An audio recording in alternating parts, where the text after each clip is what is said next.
सर्वांना नमस्कार. आज आपण व्ही-पी-आर-पीमध्ये सी-एल-एफची कन्सेप्ट सीडिंग कशा पद्धतीने करायची याची माहिती आपण या व्हिडिओमध्ये बघत आहोत. यामध्ये आपल्याला सी-एल-एफचे कन्सेप्ट सीडिंग करण्यासाठी सुरुवातीला आपण मॉडेल सी-एल-एफच्या वेबसाईटला यायचं आहे, वेब सी-एल-एफला. ह्याच्यामध्ये आल्यानंतर ब्लॉगचा जो आय डी आहे तो आय डी आपल्याला इथं ओपन करायचा आहे.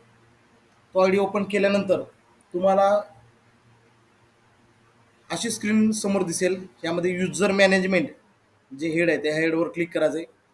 त्यानंतर इथं ॲड युजर यावर क्लिक करायचं आहे आणि ॲड युजरवर क्लिक केलं असता इथं तुम्हाला त्या प्रभाग संघाचं नाव टाकायचं आहे, मोबाईल नंबर त्या क्लस्टर कोऑर्डिनेटरचा टाकायचा आहे, ईमेल आय डी त्या प्रभाग संघाचा टाकायचा आहे, युजर नेम जो उदाहरणार्थ आपण राजमाता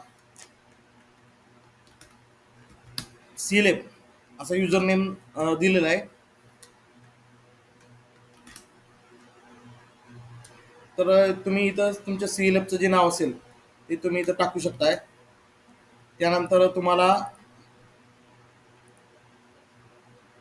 ॲप्लिकेशन रोलमध्ये MCLF असिस्टंट निवडायचं आहे. त्यानंतर तुम्हाला स्टेट निवडायचं आहे, डिस्ट्रिक्ट निवडायचं आहे, ब्लॉक निवडायचा आपल्याला. त्यानंतर तुम्हाला या जे हे सर्च ऑप्शन त्याच्यावर क्लिक करायचं आहे. मग इथं ज्यांचे रोल आपण दिले नाहीत त्या लोकांची नावं इथे दिसतात. मग याला क्लिक करायचं आणि इकडं येऊन त्याला ओके क्लिक केलं की ॲड युजरला क्लिक केलं की तो युजर नेम तयार झाला. मग युजर नेम तयार झाल्यानंतर आपल्याला अशा पद्धतीने ते युजर दिसतात. मग आपण तो युजर इथून कॉपी करायचा आहे आणि आपण डायरेक्टली व्ही-पी-आर-पीच्या वेबसाईटला जायचं. व्ही-पी-आर-पी वेब पोर्टलला आपण आलो. त्यानंतर इथं आपल्याला संबंधित जो आपण आता तयार केलेला युजर आय डी आहे तो युजर आय डी इथं आपल्याला पेस्ट करायचा आहे आणि तो युजर आय डी पेस्ट केल्यानंतर आपण जो त्याला पासवर्ड तयार केलेला आहे तो पासवर्ड इथं आपल्याला ॲड करायचा आहे आणि तो पासवर्ड इथं टाकल्यानंतर आपल्याला हे लॉग इन होईल.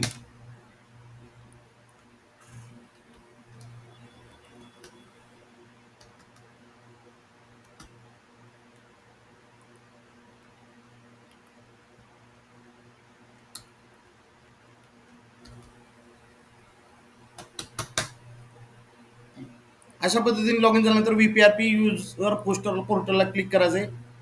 इथं संबंधित सी-एल-एफचे जे काही व्ह्यू असतील त्या व्ह्यूची जे काही मेंबर असतील म्हणजे तुमच्या सी-एल-एफले जे ई-सी बॉडी आहेत त्या ई-सी बॉडींची जी संख्या आहे ती आपल्याला इथं हे करायची आणि इथं ॲड बटनाला क्लिक करायचं आहे. अशा पद्धतीने ही कन्सेप्ट सीडिंग संकल्पना पूर्ण झालेली आहे आणि हे झाल्यानंतर आपण लॉग आउट करून हा रिपोर्ट बघू शकतो. धन्यवाद.